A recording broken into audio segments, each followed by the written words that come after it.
விடூர் திருதராஷ்டிரர் கிட்ட போயிட்டு, மகாராஜா நம்ம வம்ச பசங்க திரௌபதிய ஜெயிச்சிட்டாங்க அப்படின்னு சொல்றாரு.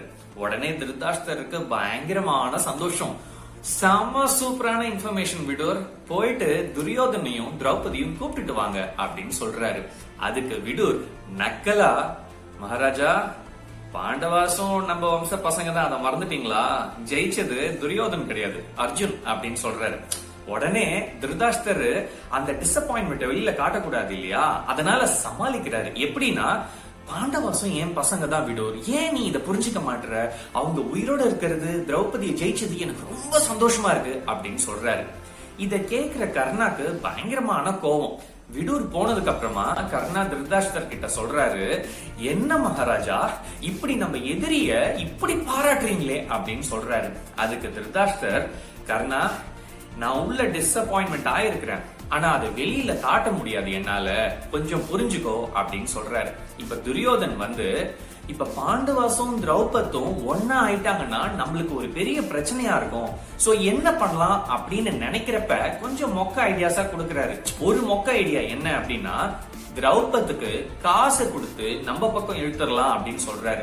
இப்ப கர்ணா உள்ள சொல்றாரு, திரௌபது ஒரு புவரான கண்ட்ரி ஆண்டுட்டு இருந்தா நீங்க சொல்றது நியாயமா இருக்கும், ஆனா அவர் ஆல்ரெடி ரிச்சான கண்ட்ரி தான் ஆண்டுட்டு இருக்கிறாரு, அவர்கிட்ட காசை கொடுத்து அவரை நம்ம பக்கம் வளர்க்கறதுங்கிறது ஒரு கரெக்டான ஐடியா கிடையாது. திரௌபதி டீம் நம்ம டீமை விட சின்னதுதான், நம்ம கிட்ட அவ்வளவு பெரிய படைபலம் இருக்குது, அதனால நம்ம திரௌபதி டீம் கூட சண்டை போட்டா சத்தியமா நம்ம தான் ஜெயிப்போம்.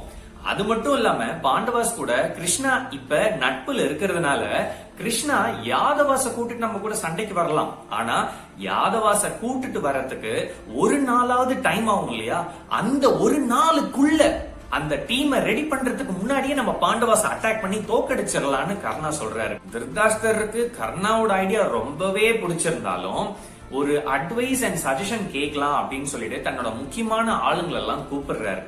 அப்ப பீஷ்மா சொல்றாரு, துரியோதனுக்கு ஹஸ்தினாபூர்ல எந்த அளவுக்கு உரிமை இருக்குதோ அதே அளவுக்கு யுதிஷ்டருக்கும் ஹஸ்தினாபூர்ல உரிமை இருக்குது, அதனால நம்ம ஹஸ்தினாபூரை பாதி பாதியா பிரிச்சு ஒரு பாதி துரியோதனுக்கும் இன்னொரு பாதி யுதிஷ்டருக்கும் கொடுக்கலாம் அப்படின்னு சொல்றாரு. கர்ணாக்கு சுத்தமா பிடிக்கல. இந்த ஹஸ்தினாபூர் முழுசாவே துரியோதன் தான் ஆளணும், நீங்க ஏன் இப்படி பிரிச்சு கொடுக்கறீங்க, ஏன் இப்படி பாண்டவாஸ்க்கு ஃபேவரபிளா இருக்கிறீங்க அப்படின்னு கர்ணா பீஷ்மாவை சொல்றாரு. இப்ப பீஷ்மா, கர்ணா உன்னோட நண்பர் துரியோதன் உங்களை நீங்க ரொம்ப பெரிய ஆளுன்னு நினைக்கிறாரு, ஆனா என்ன பொறுத்த வரைக்கும் நீங்க ஒரு கத்துக்குட்டி தான், பாலிடிக்ஸும் உங்களுக்கு ஒன்னும் தெரியாது, அதனால வாயை கொஞ்சம் மூடிக்கோங்க அப்படின்னு கர்ணாக்கு மொக்க கொடுக்கறாரு பீஷ்மா.